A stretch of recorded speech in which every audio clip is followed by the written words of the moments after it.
आज रास्ते में आकाशवाणी होने लगी, देवता चिल्लाने लगे, कंसराज तुम्हें नहीं पता जिस बहन देवकी की विदाई तुम इतने हर्षोल्लास के साथ में कर रहे हो, इसी देवकी के गर्भ से 8वां बालक जन्म लेगा जो तुम्हारा काल होगा। सो महाराज जैसे ही आकाशवाणी में से देवता चिल्लाने कि देवकी के गर्भ से 8वां बालक जो होगा वो तुम्हारा काल होगा, सो महाराज कंस का रथ वहीं खड़ा हो गया। देवता तो सभी वहां से चले गए। कंस ने जवाब दिया, इसका मतलब कि बहन का 8वां बालक मेरा काल होगा। तो कंस सोचने लगे कि अगर बहन को मार दें तो इसका बालक ही जन्म नहीं लेगा, न रहेगा, बांस न बजेगी बांसुरी। जब वो देवकी नहीं रहेगी तो 8वां बालक होगा कहां से? अब कंस ये भी सोच रहा है कि अगर बहन को मार दिया तो फिर मैया बड़ी रोएगी। तो कंस सोचने लगा कि कैसे दे दें हम प्रेम में, कैसे दे दें हम प्रेम में, और जिंदगानी कैसे दे दें हम प्रेम में।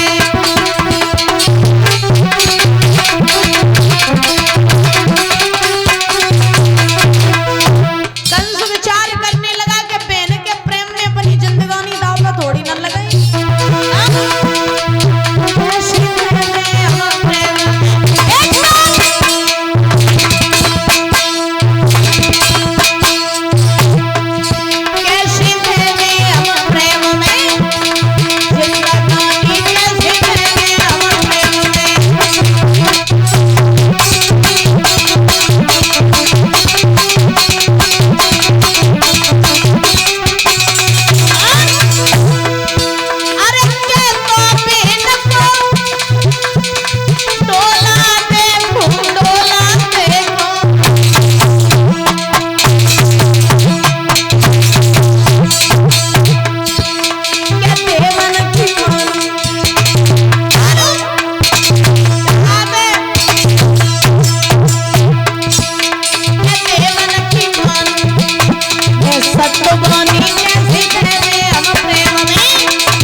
को रथ से नीचे पटक दिया।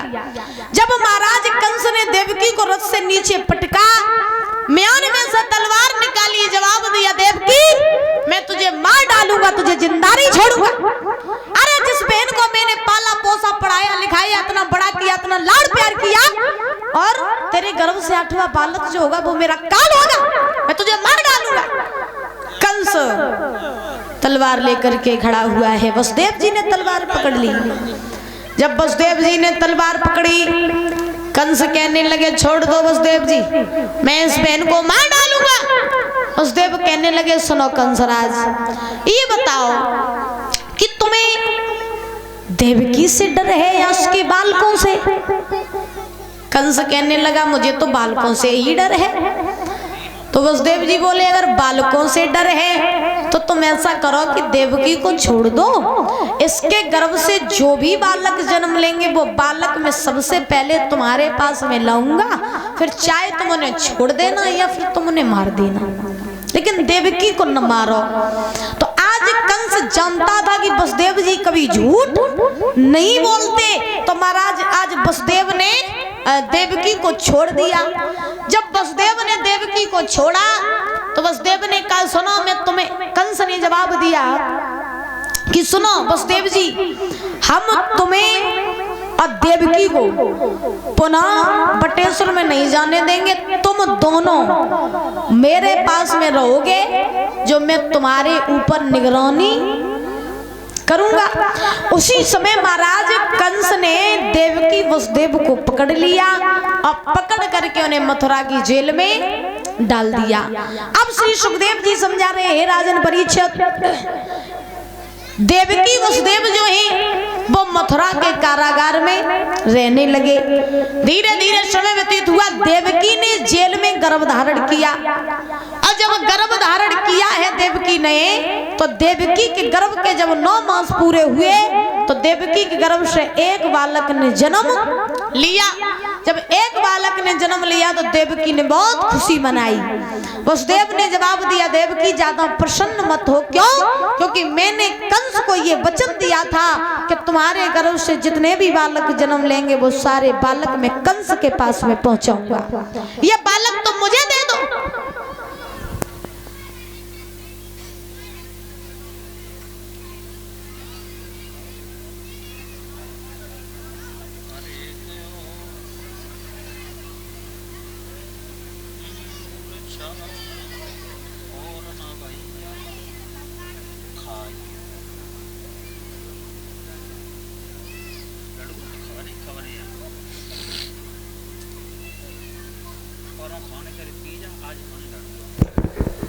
बोले गोविंद भगवान की।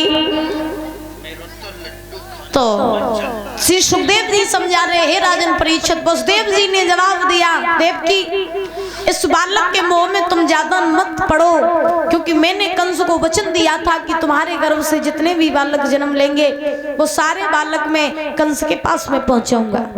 अपने पति का धर्म नष्ट न हो जाए, बात झूठी न हो जाए, तो मैया देवकी ने अपने कलेजे पे पत्थर रखो और पत्थर रख के आज वो बालक वसुदेव को दे दिया। वसुदेव वो बालक लेकर के कंस के पास में पहुंचे। कंस ने जब उस बालक को देखा, जवाब दिया, आ गए वसुदेव जी? बोले आ गए। पहला बालक ले आए हैं, लो अब तुम इसे चाहे मारो या तुम इसे छोड़ दो। तो कंस ने जब पहले बालक की तरफ देखा तो कंस को उस बालक को देख करके दया आ गई।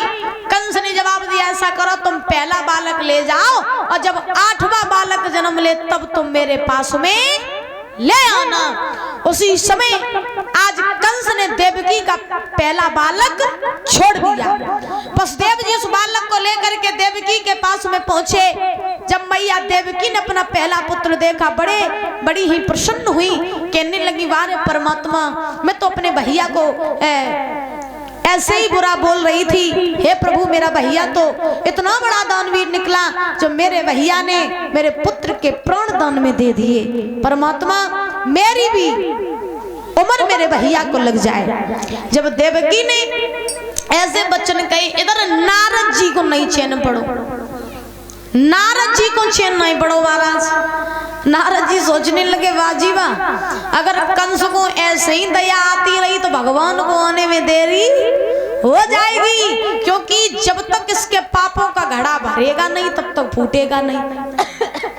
अब महाराज उसी समय नारद जी ने हाथ में बीड़ा को लिया और बीड़ा को लेकर के नारद जी चले कंस के पास में पहुंचे।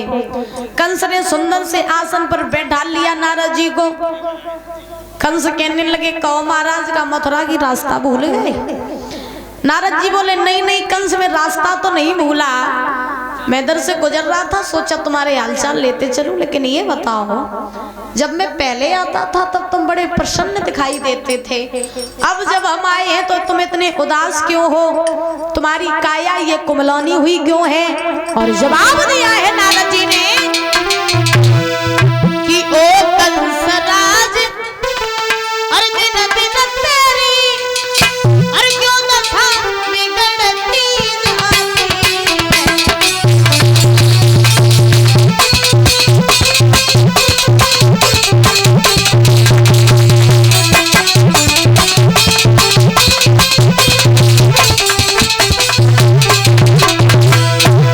नारद जी ने जवाब दिया,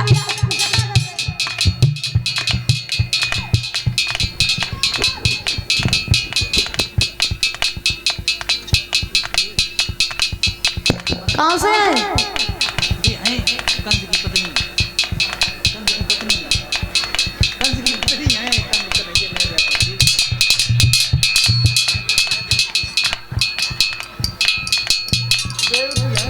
हे प्रभु, अगर देवकी मैया आई जी रोल आज हमने जिंदगी में पहली बार देखो। अच्छा चलो ठीक, बैठो आराम से बैठो।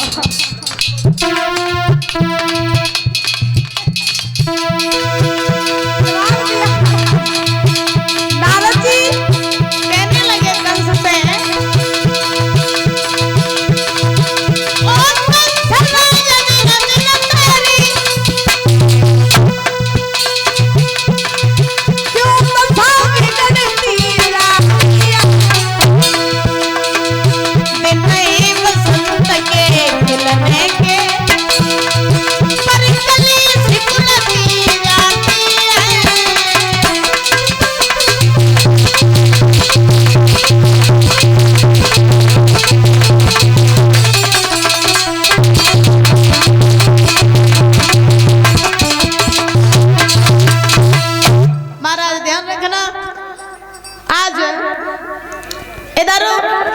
महाराज